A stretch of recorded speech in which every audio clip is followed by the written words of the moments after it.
41절로 42절 말씀 읽고 13장 17절에서 22절 교도가 있습니다. 12장 41절과 42절은 다 함께 읽도록 하겠습니다. 41절 시작. 430년이 끝나는 그날에 여호와의 군대가 다 애굽 땅에서 나왔은즉 이 밤은 그들을 애굽 땅에서 인도하여 내심으로 말미암아 여호와 앞에 지킬 것이니 이는 여호와의 밤이라 이스라엘 자손이 다 대대로 지킬 것이니라. 13장입니다. 17절 바로가 백성을 보낸 후에 블레셋 사람의 땅의 길은 가까울지라도 하나님이 그들을 그 길로 인도하지 아니하셨으니 이는 하나님이 말씀하시기를 이 백성이 전쟁을 하게 되면 마음을 돌이켜 애굽으로 돌아갈까 하셨음이라.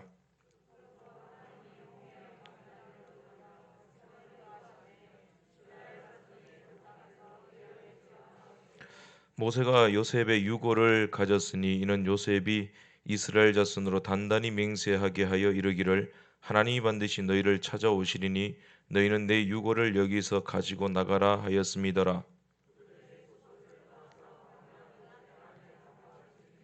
여호와께서 그들 앞에서 가시며 낮에는 구름 기둥으로 그들의 길을 인도하시고 밤에는 불 기둥을 그들에게 비추사 낮이나 밤이나 진행하게 하시니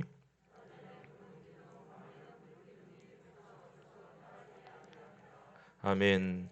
하나님의 성령이 떠나지 아니하는 놀라운 은혜와 기쁨을 누리시는 2022년 되시기를 간절히 바랍니다. 믿음에 대해서 자세히 알려주는 책이 히브리서 11장이죠. 믿음은 바라는 것들의 실상이요 보이지 않는 것들의 증거다. 믿음은 보이지 않는 것을 보여주는 것입니다. 다르게 표현하자면 믿음은 잠재력을 보여줘서 그 잠재력을 끌어내어서 발휘되는 힘으로 보여주는 것. 위대한 나의 발견 강점 혁명이란 책이 있어요. 저자가 공동 저자인데 버킹엄과 도널드 클리프턴인데 이 사람들이 뭐라고 말했냐면 모든 사람은 만 명의 사람보다 무언가 한 가지는 잘할 수 있다 그렇게 말했어요. 그러니까 내 안에 뭐가 있냐면 만 명이 가지지 못한 잠재력이 있다는 거죠. 만 명이 할 수 없는 그런 힘이 내 안에 축적되어 있다라는 겁니다. 그것을 찾아내는 것이 능력이고 그것이 비전의 사람인 거죠. 1986년이었습니다.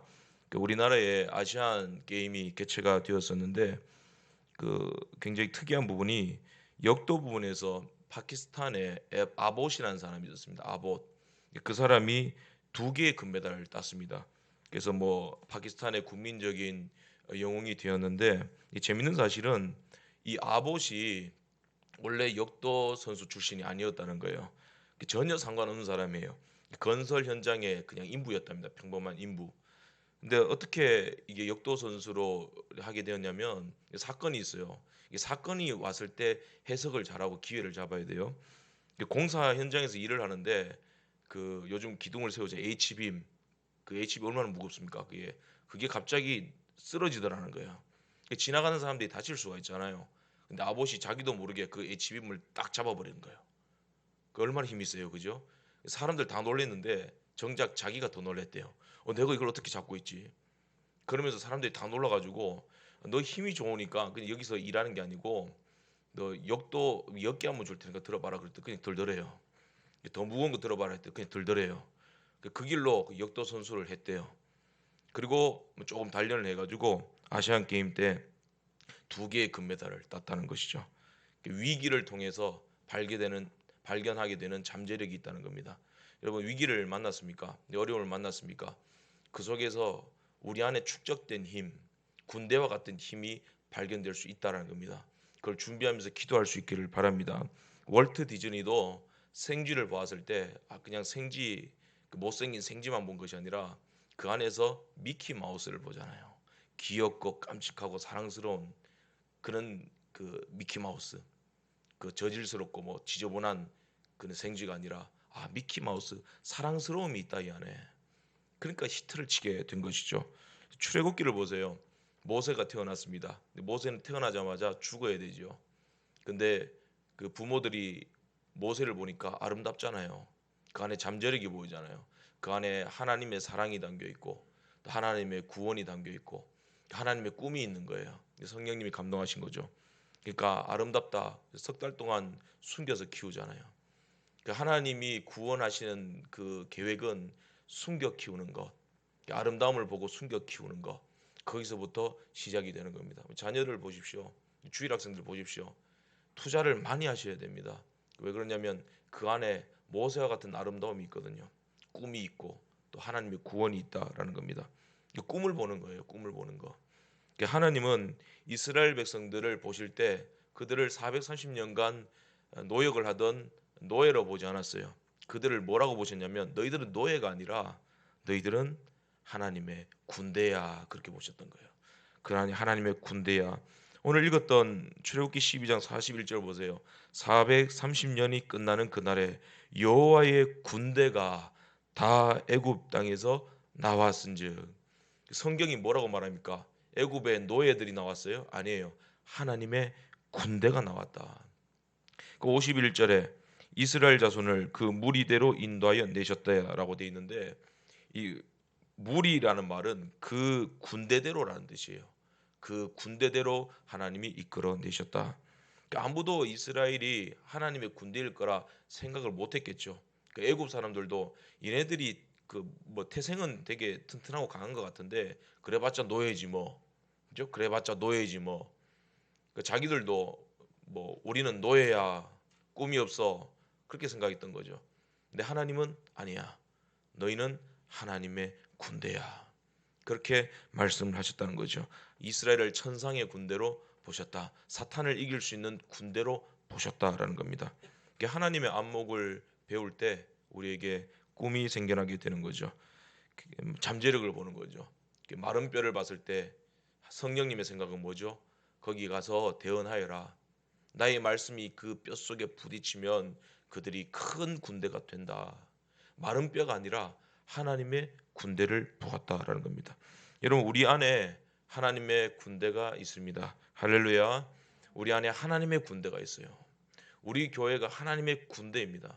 하나님의 군대 안에 무한한 잠재력과 보화들이 숨겨져 있다라는 것이죠. 이 본문에서 하나님께서 우리에게 주신 무한한 잠재력을 볼 수 있습니다. 우리가 자기 자신을 어떻게 평가하든, 우리가 우리 교회를 어떻게 평가하든, 2021년 많이 뭐 실망하셨겠죠. 근데 농구에도 리바운드가 중요한 거예요.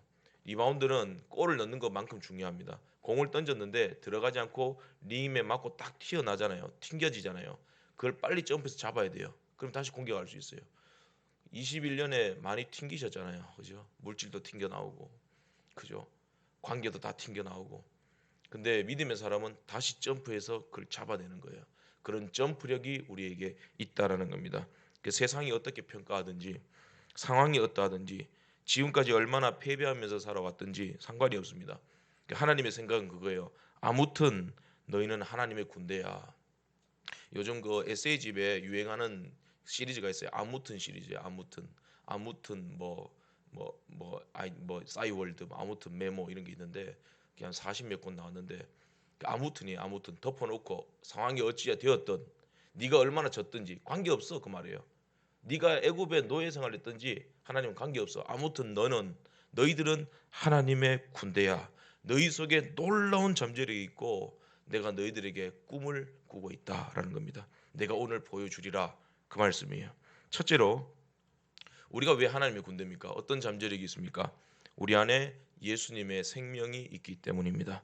시편 105편 37절은 출애굽하는 이스라엘 군대에 대해서 이렇게 말씀하고 있죠. 그 지파 중에 비틀거리는 자가 하나도 없었다. 이 비틀거리다라는 말은 약하다는 뜻이겠죠. 이스라엘 군대 중에 약한 자, 비틀거리는 자가 하나도 없었다. 이어지는 38절에 이렇게 강한 이스라엘이 애굽을 떠날 때 애굽 사람들이 기뻐했대요. 기뻐하였다. 그 자기 노예들이 떠나는데 왜 기뻐했을까요? 아는 거죠. 이스라엘 백성들이 너무 강하다. 출애굽기에도 나오잖아요. 그들이 너무 강하고 수가 많아서 이대로 두면 안 됩니다. 근심거리였던 거예요.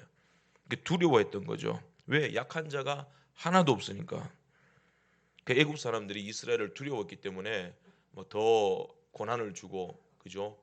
뭐 볏짐 없이 그냥 벽돌 만들라 그러고 고난을 더 가했던 거죠. 핍박하고 압박하고. 그 그 당시 애굽이 세계에서 제일 강했잖아요. 그 강력했던 애굽이 두려워할 정도로 이스라엘 군대는 약한 자가 하나도 없이 강력한 군사들이었다라는 거죠. 여러분, 우리가 결코 약하지 않습니다. 무릎에 관절이 안 좋고 뭐 물질이 없고 건강이 안 좋아도 우리 결코 약하지 않아요. 육체적으로는 약해 보일 수 있습니다. 우리 안에 뭐가 있습니까? 심히 큰 능력이 있습니다. 우리는 질그릇인데 이 안에 보배가 있어요. 그래서 우겨쌈을 당하여도 쌓이지 아니하고 거꾸로 틈을 당하여도 넘어지지 아니하고 낙심하지 아니하고. 왜요? 이 질그릇 아래 뭐가 있습니까? 예수 그리스도라는 보배가 들어있기 때문입니다. 내 안에 누가 사세요? 갈라디아 2장 20절에 예수님이 사신 것이라. 여러분, 생명이란 것은요, 생존과 달라요. 사람이 80년 살다가 죽었다, 90년 살다가 죽었다, 100세 살았다 죽었다, 그건 생명이 아니에요. 생명이란 것은 시작도 없고 끝도 없고 계속 가는 거예요. 그래서 우리가 하나님, 살아계신 하나님 맞는데 더 정확하게 말하면 생명이신 하나님이에요. 스스로 계시는 분. 하나님을 살았다 죽었다 할 수 없거든요. 우리는 살아계신 하나님은 생명이십니다. 시작도 하나님, 끝도 하나님, 영원부터 영원까지 계속되는 거, 무한하게 힘이 발휘되고 무한한 지혜가 있는 거, 그게 생명이에요. 예수님의 부활이요 생명 우리 안에 있잖아요. 그게 중단이 없어요. 중지가. 우리 안에 살아서 믿는 자는 영원히 죽지 아니하리라. 그러니까 사나 죽으나 우리가 다 그리스도의 것이로다. 육체의 호흡이 끊어진다고 해서 우리의 생명이 끝나는 게 아니에요. 우리 안에 생명은 예수 그리스도의 생명이거든요. 그렇기 때문에 사나 죽으나 죽어도 죽은 게 아니래요. 예수님의 것이래요. 그 생명이 우리 안에 있다. 사탄이 강한 것 같잖아요. 세상이 강한 것 같죠. 그리고 검옷을 쓰고 뭐 공격하고 뭐 공산주의가 강한 것 같고, 그렇지만 우리 안에 뭐가 있냐면 예수님의 부활의 생명이 있습니다. 그래서 약한 자가 한 사람도 없어요. 그래서 다 이겨낼 수 있는 거예요. 다 이기고 극복하고 그냥 이기되 그냥 이기는 것이 아니라 넉넉하게 이길 수 있다. 그래서 세상이 우리를 두려워하는 거예요. 여러분, 세상에 푹 빠진 사람을 보게 되면 두려움이 많아요. 불안함이 많아요. 그 스탈린 같은 경우도 매일 밤 이제 뭐 30 몇 개의 방이 있다 그러죠. 돌아가면서 거기서 시간 장치해 놓고 잤다 그러잖아요. 누가 죽일까 봐. 되게 힘 있어 보였잖아요. 왜 그러냐면 불안한 거예요. 왜 공격하냐면 불안하니까 공격하는 거예요. 널 제거해야 된다. 그죠? 네가 없어져야 된다. 왜? 두려우니까. 그러니까 하나도 안 두려우면 신경도 안 쓰는 거거든요. 그러니까 좀 유혹을 받으셔야 돼요. 시험을 받으셔야 돼요. 그게 없으면 그 사탄이 나를 좀 무시하구나 이렇게 생각하셔야 돼요. 그죠? 두려워하니까 공격하는 거예요. 교회에 왜 어려움이 있겠습니까? 세상이 두려워하니까. 사탄이 두려워하니까. 그걸 알아야 되는 거죠. 출애굽기 13장 19절 이하를 보면 모세가 이스라엘 백성과 함께 출애굽할 때 요셉의 유고를 가지고 갔다 그렇게 말하잖아요. 왜 요셉의 유고를 가지고 갔어요? 요셉의 예언 때문이죠. 그 예언이 믿음의 선포입니다. 요셉이 죽기 전에 뭐라 그럽니까? 내 유고를 메고 나가라 예언했잖아요. 그게 400년 넘는 세월 동안 전수가 됩니다. 그게. 야, 그 유언이 400년 넘게 몇 대째입니까? 내려오는 거예요. 왜냐면 믿음의 선포니까. 예언의 말이니까. 모세는 요셉의 선포를 기억했던 거죠. 그러니까 내 유고를 메고 나가라. 이 무슨 말일까요? 나의 매장지는, 우리의 매장지는 애굽이 아니라는 거예요. 우리가 묻혀야 될, 영원히 살아야 될 곳은 하나님이 약속해 주신 그 땅, 다시 돌아가게 해줄 거라 하신 그 땅, 아브라함에게 약속하신 그 땅으로 돌아가서 거기서 우리가 영원히 살 것이다 그 말이에요. 미리 선포하는 말이에요. 그러니까 요셉은 죽는 순간에도 믿음의 말을 하잖아요. 근데 그 믿음의 말을 심고 400년 뒤에 싹이 나고 열매가 맺히는 겁니다. 여러분, 믿음의 말을 많이 하십시오. 믿음의 말을 하면 때가 되면 자라게 됩니다. 열매를 맺히게 된다라는 것이죠. 믿음의 말을 하는 사람은 죽어도 죽은 것이 아니에요. 그러니까 우리가 늘 뭐 어머니가 돌아가신 분도 있지만 뭐 살아생전에 어머니가 30년 전에 뭐 20년 전에 믿음의 말 했던 거 그게 아직도 나를 붙들고 있잖아요. 그죠? 지금 내 곁에 물리적으로는 없는데 그 말이 남아 있는 거예요. 그죠? 믿음의 선진들, 믿음의 목회자들이 몇십 년 전에 선포했던 말씀들, 그분들 떠나고 없습니다. 근데 그 말은 남아 있는 거예요. 그 믿음의 말. 그러니까 죽어도 죽는 게 아니다 그 말입니다. 믿음의 말이 남아서 오늘 나를 이끌고 하나님을 만나게 만들고 꿈을 꾸게 만든다라는 것입니다. 이 믿음의 말이 400년이 지나서 성취가 되었다. 이 놀라운 사실이, 그 놀라운 기적이 오늘 우리의 삶의 시작이 되어야 된다는 것이죠. 여호수아 24장 33절에도 애굽에서 이끌어낸 요셉의 뼈를 세겜에서 장사했다 말씀을 하고 있죠. 그 요셉은 예수님의 모형입니다. 그러니까 요셉의 유골, 예수님의 모형인 요셉의 유골을 세겜에 장사했다. 하나님의 언약을 세운 세겜에 장사를 했다. 이 말은 고린도후서 4장 10절과 병행해서 보면 이해가 됩니다. 우리가 항상 예수의 죽음을 몸에 짊어짐은 예수의 생명이 또한 우리 몸에 나타나게 하려 함이라. 요셉은 예수님의 모형이라고 그랬어요. 요셉의 유골, 그러니까 예수님의 죽음을 우리 몸에 짊어지고 가자라는 거예요. 그 예수님의 죽음을 몸에 짊어진다, 이게 무슨 말일까요? 예수님의 십자가 보혈로 우리의 죄를 대속하신 그 은혜를 붙들라는 거예요. 날 위해 십자가 지신 그 주님을 붙들고 그 예수님과 함께 전진하라 그 말이에요. 그 갈라디아 2장 20절에 예수님이 내 안에 사신다. 그 믿음 안에서 산다. 그럴 때 예수님의 생명, 그것이 우리 몸에 나타나게 된다는 겁니다. 죽을 것 같을 때 있잖아요, 그죠? 죽을 것 같고 더 이상 극복이 안 될 것 같을 때, 그때 예수의 죽음을 우리 몸에 짊어지면 예수님의 십자가를 붙들어봐. 그럴 때 예수의 생명으로 일어나게 된다는 겁니다. 제일 강한 힘이 뭐냐? 십자가의 힘이에요. 십자가의 능력. 예수님의 십자가 붙들 때 영원한 생명이신 예수님의 생명이 우리 안에 풍성하게 활동하기 시작을 한다라는 것이죠. 그러면 우리가 예수님 안에서 이 땅을 살아가는데 당하는 고난이 있습니다. 그리고 예수 믿기 때문에 또 십자가도 짊어져야 되고, 우리가 약해서 받는 것이 아니라 오히려 우리 안에 예수님의 생명이 있다는 증거인 거예요. 그 뭐 아버지 날에 상징하는 곳이 민들레라고 그러죠. 민들레 왜 민들레가 아버지 날을 상징하는 걸까? 그 동절기에 다 밟히고 얼어붙어도 다시 나오잖아요. 아버지는 그런 존재인 거예요. 얼어붙어도 밟혀도 잡초처럼 계속 일어나는 거예요. 그 민들레. 그러니까 우리 안에 뭐가 있어요? 밟혀도 우겨쌈을 당해도 안 넘어지는 거예요. 그냥. 계속해서 올라오는 거예요. 왜? 중단되지 않는 부활이요 생명이신 예수 그리스도의 생명이 우리 안에 활동하고 있기 때문에 그렇습니다. 협박을 해도 안 돼요. 죽여도 안 돼요. 사라지지 않아요. 죽었으나 그가 믿음으로 말하느니라 그래요. 죽었는데 말 안 돼요. 믿음으로. 그 생명이 우리에게 있다라는 것입니다. 생명의 끈질김과 위대함 어디서 증명됩니까?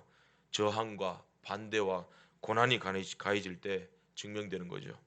이스라엘이 요셉의 유고를 메고 나갔듯이 예수님의 죽음을 짊어지고 담대히 고난과 맞설 수 있는 2022년 되시기를 간절히 바랍니다. 또 한 가지, 성령님이 우리 안에 우리와 함께 계십니다. 할렐루야. 성령님을 의지하셔야 됩니다. 기도할 때도 성령님을 의지하셔야 되고, 설교를 할 때도 그렇죠. 성령님을 의지해야 됩니다. 앉아서 기도할 때 하나님 말씀 증가하면 성령님 의지합니다. 성령님 함께 하시고 성령님 말씀하시고 성령님 감동하시고, 내가 열심히 힘 흘리고 땀을 흘리고 막 그런다고 되는 것이 아니거든요. 성령님 안에서 성령님을 힘입어서 성령님의 후원을 받아서 해야 됩니다. 성령님 함께 하심을 늘 기억하셔야 돼요. 출애굽기 13장 20절과 21절을 보면 이스라엘이 숫곳에서 발행하여 광야 끝 에담의 장막을 치니 하나님께서 그들 앞에 행하사 낮에는 구름 기둥으로 인도하시고 밤에는 불 기둥으로 비추셔서 주야로 진행하게 하셨다. 불기둥을 하나님이 등장시키시죠.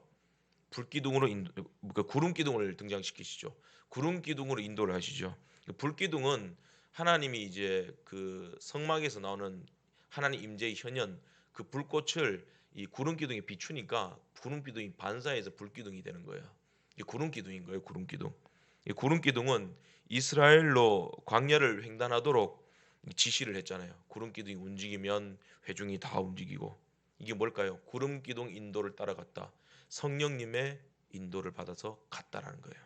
이 구름 기둥은 언제 나타나느냐? 6월절 어린 양을 죽이고, 유월절 어린 양이 누굽니까? 예수님이죠. 신약에 예수님이 죽으심으로 말미암아, 십자가의 죽으심과 부활하심으로 말미암아 이제 애굽의 노예 생활을 끝내고 그저 죄악의 종노릇 하던 옛사람 벗어버리고 홍해를 건너서 하나님의 자녀가 된 거예요. 예수 믿고 하나님의 자녀가 되었을 때 유월절 어린 양을 죽이고 홍해 바다에 섰을 때 막 구름이 막 몰아치잖아요. 광야길을 행할 때 구름 기둥이 나타났습니다. 그 전까지는 이스라엘에게 주어지지 않았다는 말이죠. 이 말은 우리가 우리를 위해 십자가에서 죽으시고 부활하신 예수 그리스도를 믿고 하나님의 자녀가 되는 그 순간부터 성령께서 우리에게 구름 기둥이 되어서 우리와 함께 하시고 인도하신다는 겁니다. 할렐루야. 험한 광야길을 행할 때 한 번도 떠난 적이 없었어요. 이스라엘이 얼마나 원망을 많이 했습니까? 얼마나 많이 싸웠습니까? 그럼에도 구름 기둥은 떠나지 않았습니다. 우리의 삶 가운데 오셔서 예수 그리스도를 믿을 때 성령께서 하나님의 영이신 예수님의 영이신 하나님과 예수 그리스도께로부터 발출되신 성령님께서 우리를 인도해 가신다라는 것입니다. 부활의 능력으로 새 생명 얻으면 성령님이 우리와 함께 사시는 거예요. 밤에는 이제 밤에도 인도하시고 낮에도 인도하시고, 하나님은 또 광야 생활 가운데 구름 속에서 말씀하셨잖아요. 성령님이 어떻게 우리를 인도해 가시느냐? 말씀으로 인도해 가시는 거예요. 말씀으로 우리에게 감동하시고 알려주신다. 또 구름 기둥은 애굽의 군대에게는 흑암이었습니다. 그죠? 다 가려서 시야를 가려버리고 판단력 있게 만들었죠. 예수 그리스도가 오셨다는 것은 우리에게 복음이지만 그 멸망하는 자들에게는 저주와 심판의 징조인 거죠. 두려움에 떨게 되는 거죠. 성령의 사람이 하나님의 백성에게는 기쁨이 되고 복음이 되는 거지만, 성령의 사람이 나타나면 이리떼들, 사탄 이런 자들에게는 거치는 것이 되는 겁니다. 두려움거리가 되는 거죠. 애굽의 군대에게는 흑암이 되었던 구름 기둥이 이스라엘 군대에게는 빛이 되었다라는 겁니다. 성령님은 우리의 스승입니다. 요한복음 14장과 15장과 16절에 보면 예수님은 성령님을 소개할 때 보혜사 이렇게 소개하세요. 보혜사, 지킬 보혜, 은혜의 스승사자입니다. 즉 성령님은 성도를 보호하시고 은혜를 주시는 스승이다. 그래서 찬송도 있잖아요. 성령이 스승 되셔서 진리를 가르치시고, 성령님이 스승이 되는 겁니다. 그리고 이 성령님은 우리 옆에 계십니다. 보혜사를 공동 번역에서는 협조자 그렇게 되어 있어요. 근데 영어 번역본에서는 상담자, 카운셀러라고 되어 있고, 또 위로자, 컴포터라고 되어 있고, 또 돕는 자, 헬퍼라고 되어 있죠. 근데 이 본래 이 보혜사로 번역된 헬라어는 파라클레토스입니다. 파라클레토스. 이 파라라는 말은 전치사인데 옆에 있다, 곁에 있다 이런 뜻이에요. 그리고 클레토스는 부름을 받으신 분. 그러니까 파라클레토스 무슨 말일까요? 성령님은 우리 옆에서 지키시도록 부름 받으신 분, 그런 뜻이에요. 누구께로부터 부름 받았어요? 예수님께로부터. 성부 하나님께로부터 부름 받아서 성령님 우리 곁에서, 성도 곁에서 영원히 지키고 보호하십시오. 부름 받으신 분이라는 거예요. 그게 파라클레토스 보혜사 성령님이다라는 겁니다. 성령님은 우리 옆에 계셔서 가르치시고 상담도 하시고 또 위로하시고 도우시고 또 우리를 협조하시는 분이에요. 또 후원해 주시는 분이에요. 그래서 우리 성령님은 절대로 우리를 떠나지 않아요. 주님 나라 가는 그날까지 떠나지 않아요. 성령님께서 우리 옆에 계신다라고 할 때 물리적으로 계신다, 그게 아니라 관계적으로 계시고 인격적으로 계시는 거예요. 우리와 관계를 맺고 계신다. 누구로 말미암아? 예수 그리스도로 말미암아. 이 언약은 영불변하시니 그 나라 가기까지는 늘 보호하시네. 안 떠나는 거예요. 하나님의 영이 있는 사람은 악한 영들이 어떻게 하지 못해요. 못 들어와요. 괴롭힐 수는 있어요. 장난칠 수는 있어요. 하나님의 영이 있는 사람은 하나님이 붙들고 성령님이 인도해 가는 겁니다. 절대로 떠나지 않아요. 그래서 성경은 때로는 성령님이 우리 안에 계신다, 우리 안에 계신다, 때로는 우리와 함께 계신다 표현을 쓰는데, 이 말의 뜻이 뭐냐면 안에 계시고 곁에 계신다. 이 말은 성령님은 우리를 떠나지 아니하시고 우리의 삶을 인도하고 계신다라는 겁니다. 요한복음 14장 16절에서 17절, 내가 아버지께 구하겠으니 그가 또 다른 보혜사를 너희에게 주사 영원토록 너희와 함께 하시리니 저는 너희와 함께 거하시며 너희 속에 계시겠습니다. 영원토록 너희와 함께 하실 것이다. 할렐루야. 예수님의 지상 명령 볼지어다 내가 세상 끝날까지 너희와 항상 함께 있으리라. 이 말씀은 성령으로 함께 있으리라 그 말씀이에요. 세상 사람들은 알지도 못하고 받지도 못하는 성령, 예수 믿고 구원받은 성도에게는 하나님의 영이시고 예수님의 영이신 성령님께서 우리와 함께 하시고 예수님의 그 언약을 기억하시고 인격적으로 우리를 보호하시고 떠나지 아니하신다라는 겁니다. 심지어 성령님은 우리가 잘못된 길을 갈 때도 떠나지 않아요. 절대 안 떠납니다. 그럼 어떻게 함께 하시느냐? 우리가 잘못된 길을 갈 때가 있잖아요. 그죠? 잘못된 판단을 할 때. 그때는 에베소서 4장 30절 말씀에 근심하면서 함께 계세요. 참 즐기신 분이죠.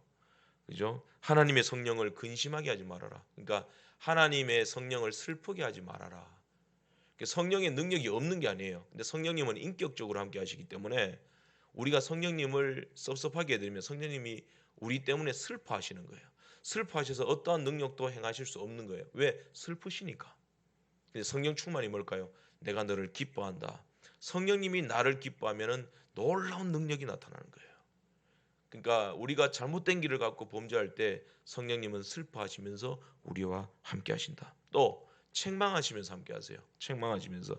요한복음 16장 7절 8절 보면 뒤에 보면 이렇게 되어 있어요. 내가 그를 너희에게로 보내리니 그가 와서 죄에 대하여 의에 대하여 심판에 대하여 세상을 책망하시리라. 성령님은 책망합니다. 말씀으로 책망하세요. 교훈과 책망과 바르게 함과 의로 교육하기에 유익한 힘. 성령님이 가장 왕성하게 작용하시고 활동하실 때가 언제냐면 말씀 시간이에요. 말씀을 선포할 때입니다. 성경과 함께 하실 때예요. 그때 우리에게 바르게 함과 의로 교육하시고 책망하시는 거예요. 너 회개하여야 된다. 그 길로 가면 안 된다. 하나님 설교자도 사용하시고 동역자를 사용해서 자꾸 책망하시는 거예요. 책망하셔서 너희들이 그 길을 선택하면 안 된다. 예배의 자리 없이 기도의 자리 없이 너희들이 다른 활동을 하면 안 된다. 내가 기뻐하지 않는다. 책망을 하신다 하시는 것이죠. 그리고 성령님은 중보기도 하면서 우리와 함께 하십니다. 로마서 8장 26절에서 27절 이와 같이 성령도 우리 연약함을 도우시나니 우리가 마땅히 빌 바를 알지 못하나 오직 성령이 말할 수 없는 단식으로 우리를 위하여 친히 간구하시느니라. 마음을 감찰하시는 이가 성령의 생각을 아시나니 이는 성령이 하나님의 뜻대로 성도를 위하여 간구하심이니라. 성령님은 기도하시는 분이에요. 예수님도 기도하셨죠. 성령님도 기도하시죠. 그 성령의 사람은 뭐 하는 거예요? 기도하는 거예요. 하나님도 기도하잖아요. 기도하는 거예요. 교회에 어려움이 있을 때는 기도해야 돼요. 그죠? 기도해야 돼요. 말이 많으면 분쟁이 많고, 그죠? 어려움이 일어날 때, 그러니까 싸울 날을 위하여 마병을 예비하거니와 이김은 여호와께 있느니라. 잠언 21장 말씀하잖아요. 지식으로도 지혜로도 모략으로도 여호와를 이길 수 없느니라. 여호와는 누구의 편이십니까? 너는 내게 부르짖으라. 내가 너에게 응답하겠고 내가 알지 못하는 크고 비밀한 일을 내게 보이리라. 한나의 고백처럼 여호와는 지식의 하나님이라 행동을 달아보시느니라. 여호와께 힘으로 대적할 자가 없으니 만약에 힘으로 대적하면 산산이 부서지리라.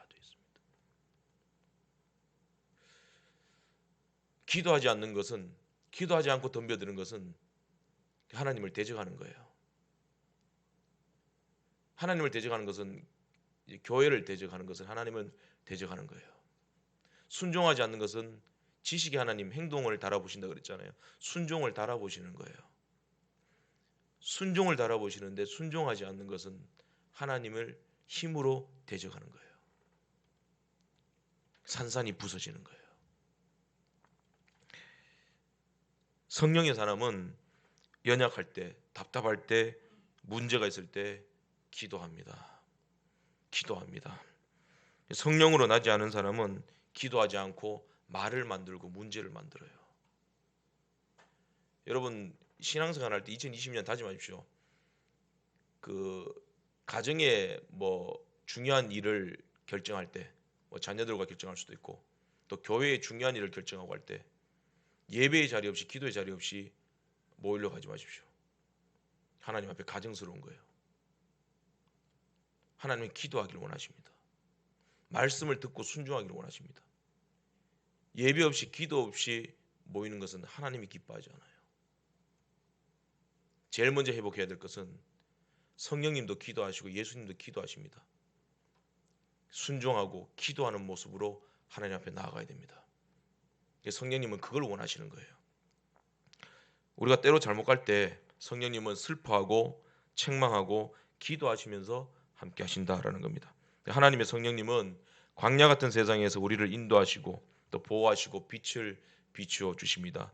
말씀 속에 말씀과 함께 성령님이 함께 하시잖아요. 주의 말씀은 내 발의 등이요 내 길의 빛이니이다. 성령님은 빛입니다. 성령님은 우리를 인도하시는 말씀입니다. 그 말씀 안에서 성령님과 동행하는 저와 여러분들 되시기를 간절히 바랍니다. 마지막으로 하나님은 우리의 약함을 보완해 주십니다. 우리가 약할 때 강함이 되시잖아요. 약할 때 강함 되시네. 출애굽기 13장 17절에 하나님께서 이스라엘이 애굽에서 나온 후에 블레셋 땅의 길이 가깝긴 하지만 하나님이 그 길로 인도하지 않으셨다 말씀이 나와요. 그럼 왜 돌게 하셨다는 거죠? 왜 돌게 하셨는가? 이는 하나님이 말씀하시기를 이 백성이 전쟁을 하게 되면 마음을 돌이켜 애굽으로 돌아갈까 하였음이라. 그러므로 하나님이 홍해의 광야길로 돌려 백성을 인도하셨다. 왜냐하면 아무리 강한 군대에도 약점은 있거든요. 우리가 여호와의 군대입니다. 그러나 하나님이 우리가 티끌이라는 걸 아신다 그랬잖아요. 우리가 피조물의 한계를 가지고 있다는 것도 알고 계신다 했잖아요. 그러니까 우리의 약함을 하나님의 전능하심과 하나님의 지혜와 하나님의 섭리와 또 주권으로 보호하시는 거예요. 그래서 너 그 길 가면 안 돼. 왜냐하면 이스라엘이 바로 가나안에 들어가게 되면 싸워야 되거든요. 가나안에 들어가가지고 싸워야 되니까 너희들이 지금 갓 구원받아 가지고 홍해를 건너서 애굽을 탈출해서 홍해를 건너 나왔는데 너희들이 하나님의 군대긴 한데 다듬어져야 되잖아요. 그러니까 바로 싸우면 너희들이 간담이 녹아가지고 그냥 애굽에 가서 노예를 살래요. 그럴 수 있다는 거죠. 그래서 교회 처음 출석 간 예수 믿은 사람한테 막 큰 사명 맡기진 않잖아요. 그죠? 1년 동안 2년 동안 신앙생활을 잘 지도하고 자꾸 조금씩 맡기는 거죠. 믿음으로 갈 수 있도록. 그 놀래니까 그러니까 많은 싸움을 해야 되는데 이스라엘이 지금 막 애굽에서 나왔어요. 전쟁이 뭔지를 몰라요. 그 애굽은 내 전쟁을 했던 민족이잖아요. 근데 이스라엘은 430년간 전쟁을 해본 적이 없어요.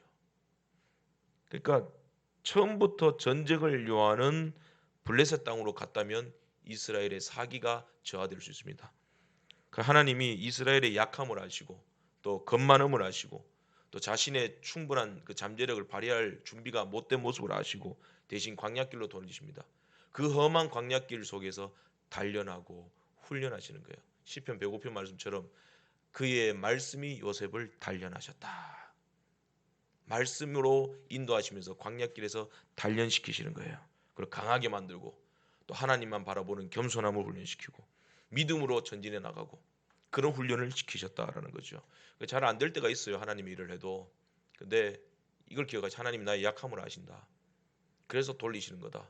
좀 더 지연시키는 거다. 나를 단련시키고 계신다는 거죠. 또 훌륭한 지도자에게도 약점이 있고 큰 문제는 다가오기 마련이다. 그 출애굽 당시에 그 모세가 그 이제 겁을 먹은 적이 있어요. 그러니까 출애굽을 해가지고 이제 홍해 앞에 섰는데 뒤에 애굽의 군대가 쫓아옵니다. 앞에는 홍해가 막혀 있어요. 그 모세도 두려운 거예요. 어떻게 하면 좋습니까, 하나님? 훌륭한 지도자인데 약점이 있죠, 한계가 있고 문제가 다가왔잖아요. 그때 하나님 뭐라 그럽니까? 가만히 있어라. 오늘 내가 너희들을 구원하는 나의 구원을 보아라. 너는 그 지팡이를 내밀어라. 그때 하나님께서 홍해 바다를 갈라주시잖아요. 그러니까 너희들이 싸울 게 없다. 내가 할 거야. 약하잖아요. 아무것도 할 수 없는데. 지도자가, 모세 같은 지도자가 마음이 무너지잖아요. 근데 하나님은 너희는 가만히 있어. 오늘 내가 너희에게 베푸실 구원을 보아라. 그때 홍해 바다가 쫙 열리는 거예요. 우리의 약함을 보완해 주시죠. 그리고 믿음으로 홍해 바다를 고속도로처럼 건넜습니다. 그런데 애굽의 군사들은 그것 보고 따라가다가 하나님이 물이 다시 합쳐지게 하셔서 다 수장시키잖아요. 그 미리암이 노래하잖아요. 여호와를 찬양하라. 애굽의 말과 병거를 물에 수장시키신 이에게 감사하라. 그 인자심이 영원하미로다. 시편에 말씀하잖아요. 그러니까 모세와 함께 하셨던 하나님, 여호사밧이라는 지도자와도 함께 하셨죠. 그 여호사밧은 유다의 선한 왕입니다. 훌륭한 왕이었죠. 역대하 17장 6절에 보면 저가 전심으로 여호와의 도를 행하여 산당과 아세라 목상들도 유다에서 제하였더라. 종교 개혁을 한 왕이에요. 하나님 앞에 결단을 하고 백성을 거룩하게 하는 일에 쓰임 받았던 왕입니다. 그런데 그 훌륭한 여호사밧 왕에게도 큰 어려움이 몇 번 찾아왔어요. 역대하 20장 2절 이하에 보면 아람의 연합군들이 이제 거대한 군대를 이끌고 유다를 치러 왔습니다. 큰 군대가 유다를 치러 왔는데 성경은 뭐라고 말하냐면 유다를 치러 온 것이 아니라 여호사밧을 치러 왔다 이렇게 표현하고 있습니다. 여호사밧이 큰 위기에 직면했죠. 그런데 믿음의 사람에게는 지식이 있어요. 지식이 하나님 주신 지식. 여호사밧에게 있었던 지식이 있는데 그는 자신의 약함을 알았어요. 하나님, 난 약합니다. 두 번째로는 자신이 직면한 이 문제의 사이즈를 알았어요. 이 사이즈가 너무 큽니다. 뭐 3X 라지입니다. 이렇게 알았다는 거죠. 그리고 자신을 공격하는 대적의 크기도 알았다. 내가 도저히 감당할 수 없는 대적입니다. 우리가 문제의 사이즈를 알아야 돼요. 문제의 사이즈. 이게 작아 보이잖아요. 작아 보이는 문제인데 빙산의 일각일 수 있습니다. 이거 잘못 그냥 뭐 아무런 생각 없이 대수롭지 않게 넘어갔다가 큰 일로 뒤집어지는 일이 일어날 수 있어요. 보기에는 작은 문제가 치명적인 불바다를 만드는 리틀보이 핵폭탄이 될 수도 있다는 거죠. 그리고 여호사밧이 알았던 건 뭐냐면 그 모든 상황과 문제보다 더 크신 하나님을 알고 있었습니다. 하나님을 바라보는 바라봄의 지식이 있었다는 거죠. 역대하 20장 12절에 우리 하나님이여 저희를 징벌하지 아니하시나이까 우리를 치러 오는 이 큰 무리를 우리가 대적할 능력이 없고 어떻게 할 줄도 알지 못하였고 오직 주만 바라보나이다. 이게 잠재력이에요. 이게 믿음의 사람이에요. 이게 하나님의 군대가 싸우는 방법이에요. 여호사밧 지혜로운 왕이었죠. 자기의 약함을 알고 문제의 사이즈를 알고 대적의 크기를 직시했습니다. 그리고 이 모든 문제보다 더 크신 전능하신 하나님을 바라보는 지식이 있었다는 것입니다. 이 지식으로 충만한 2022년 되시길 바랍니다. 그래서 역대하 20장 3절 이하에 보면 여호사밧이 두려워하여 여호와께 낯을 향하고 간구하고 그 다음에 온 유다 백성에게 금식하라 공포하며 여호사밧은 자신의 약함을 하나님이 넘치는 능력으로 채워주실 것이다 믿고 기도했어요. 근데 자기만 기도한 것이 아니라 온 유다 백성에게 함께 금식하면서 기도했습니다. 지도자는 백성들로 하여금 성도들로 하여금 기도하게 해야 되는 거예요. 자신이 기도하는 것도 중요하지만 함께 기도하는 사람, 함께 기도하는 공동체를 만들어 가야 됩니다. 그러니까 새벽 시간에 나오셔서 함께 기도하셔야 되는 거예요. 그 자녀를 기도하게 만드세요. 밥 먹을 때도 사탕 빨 때도 껌 씹을 때도 그죠? 콜라 마실 때도 계속 기도하라고 시키셔야 됩니다. 기도하게 만드셔야 됩니다. 기도하는 사람, 기도하게 만드는 사람, 그런 사람이 승리한다라는 겁니다. 역대하 20장 6절의 하반절입니다. 주의 손에 권세와 능력이 있사오니 능히 막을 사람이 없나이다. 하나님에 대한 지식으로 풍성하죠. 하나님의 손에 모든 권세와 능력이 있습니다. 능히 누가 막겠습니까? 하나님이 해결해 주옵소서. 기도했더니 결과가 역대하 20장 22절에서 23절 여호와께서 복병을 두어 유다를 치러 온 암몬 자손과 모압과 세일산 사람을 치게 하심으로 저희가 패하였으니 곧 암몬과 모압 자손이 일어나 세일산 거민을 쳐서 진멸하고 세일산 거민을 멸한 후에는 저희가 피차 살육하더라. 두 가지 키포인트가 나오죠. 기도했더니 하나님께서 복병을 두어서 치게 하셨다. 복병을 두셨대요. 복병을 하나님이 숨겨두시는 거예요. 우리가 예상치 못한 곳에서 하나님은 복병을 숨겨두고 계십니다. 할렐루야. 일으켜서 하나님이 이기게 하시는 거예요. 또 어떻게 또 치시느냐면은 저희가 피차 살육하더라. 이거 웃긴 거예요. 참 특이하고 신비로운 승리입니다. 하나님이 대신 싸워줬어요. 여호사밧이 이스라엘이 싸운 것이 아니에요. 하나님이 싸우시고 자기들은 싸우지도 않고 이겼어요. 적군이 저네끼리 동맹을 맺어가지고 여호사밧 치라 해서 손잡고 올 때는 언제고 피차 살육하더라. 저네끼리 싸우고 있는 거예요. 그러니까 잠언과 시편을 보세요. 악인은 자기 꾀에 망하느니라. 그죠? 서로 손을 잡거니와 함께 망하느니라. 그죠? 선한 일을 위하여 손을 잡아야 돼요. 악한 목적으로 손을 잡으면 기도하는 사람한테 집니다. 하나님이 그 시선을 다 흐트려 버립니다. 그 기도원도 그것을 경험했잖아요. 서로 살육하는 거. 하나님이 이렇게 이깁니다. 내 거룩한 백성의 손에서 피 묻히지 마. 네 손에 피 묻히지 마. 전애끼리 자멸할 거야. 내가 어지럽힐 거야. 내가 이기도록 내가 싸워줄 거야. 너희들 손에는 피 묻히지 마. 너희들은 그 손으로 기도만 해. 그 말씀이에요. 하나님은 우리의 짐을 대신 져주시는 분이죠. 시편 68편 19절에 날마다 우리의 짐을 지시는 주 곧 우리의 구원의 하나님을 찬송할지로다. 우리가 약함을 알아요, 하나님이. 그래서 우리의 무거운 짐을 주님이 대신 짊어 주신대요. 그 신자와 불신자가 100m 달리기 경기를 했답니다. 근데 한 10번을 했는데 신자가 불신자한테 계속 지는 거예요. 좀 이상하다 싶어가지고 하나님께 따졌대요. 신자가 하나님 왜 불신자가 계속 이깁니까? 하나님 뭐라고 대답하시냐면 야 쟤는 사탄한테 모든 짐을 맡기고 뛰어. 그러니까 가볍게 뛰는 거잖아. 넌 뭐하냐? 너는 네 짐을 나에게 맡기지도 않고 네 짐을 네가 지고 뛰니까 쟤한테 지는 거야. 그러니까 수고하고 무거운 짐진 자들아 다 내게로 오라. 내가 너를 쉬게 하리라. 주님 앞에 하나님께 모든 짐을 맡기고 그리고 뛰었을 때 승리했다고 합니다. 여러분 하나님 우리 약함을 알아요. 그렇기 때문에 너희 짐을 다 내게 맡겨버리라. 무거운 옛사람의 옷 입지 말고 고집 부리지 말고 불평하지 말고 거짓말하지 말고 흔드는 말 하지 말고 얼마나 힘들어요. 왜 그렇게 살아요?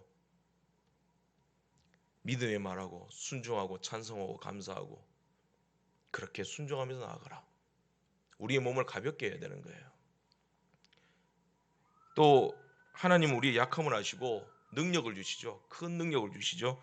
누가복음 24장 49절에 볼지어다 내가 내 아버지의 약속하신 것을 너희에게 보내시리니 너희는 위로부터 능력을 입히올 때까지 이 성에 유하라 하시니라. 위로부터 내리는 능력.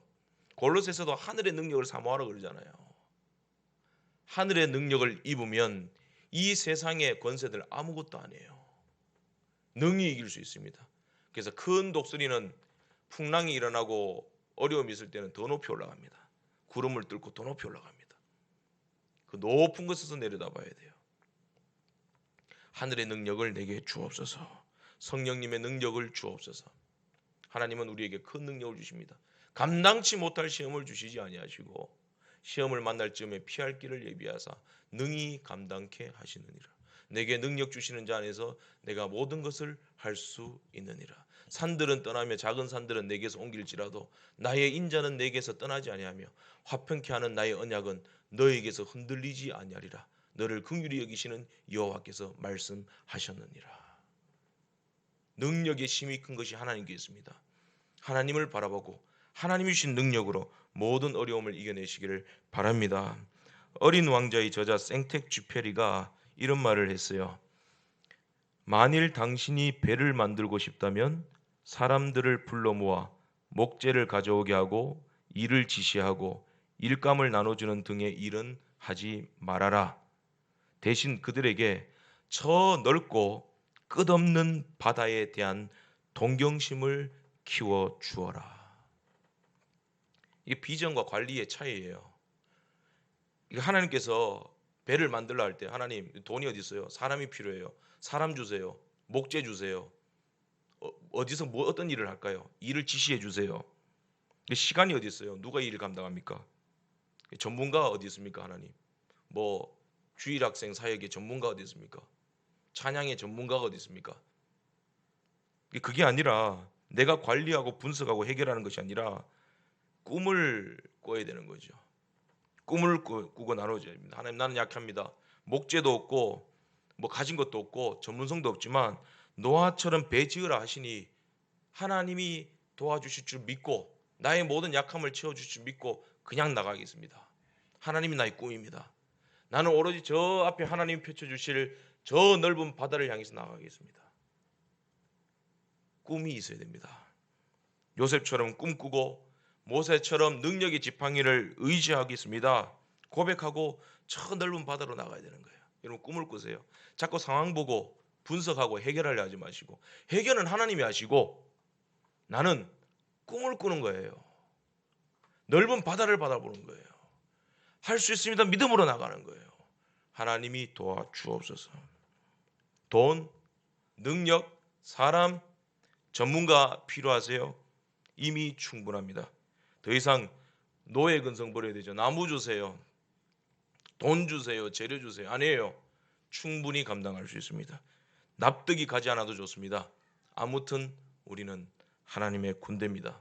우리 안에 예수님의 생명이 있고 성령님이 함께 하시고 하나님은 우리의 약함을 도우셔서 강하게 하신다라는 겁니다. 싸울 힘이 없을 때는 하나님이 대신 싸워주시고, 할렐루야, 길이 아닌 곳은 하나님 막으시고 우리의 연약함을 도우셔서 적과 꿀이 흐르는 하나님의 목표, 골 섭리로 인도해 가신다는 겁니다. 내게 능력 주시는 자 안에서 내가 모든 것을 할 수 있느니라. 2021년도 작년은 저에게도 그렇고 생애 최고의 해였습니다. 그러나 2022년은 생애 최상의 해가 될 줄로 믿습니다. 능력의 하나님, 구원의 하나님 바라볼 때 믿음으로 정복하고 전진하는 놀라운 승리가 우리 앞에 펼쳐지게 될 것입니다. 기대하면서 진리로 무장하여 여깁니까? 믿음으로 승리하자. 승리하는 하나님 여호와의 군대가 되시기를 간절히 바랍니다. 기도하겠습니다. 하나님 아버지, 오늘 우리를 불러주셨사오니 노예로 사는 것이 아니라 하나님의 군대로 우리를 불러주셨사오니 감사하는 마음으로 믿음으로 예수님의 생명, 성령님의 도우심, 하나님의 도우심을 의지하고 능히 2022년도 승리하고 모든 고난을 이겨내고 하나님 주신 사명을 잘 감당하는 믿음의 사람 다 되게 하여 주옵소서. 예수님 이름으로 기도드립니다. 아멘.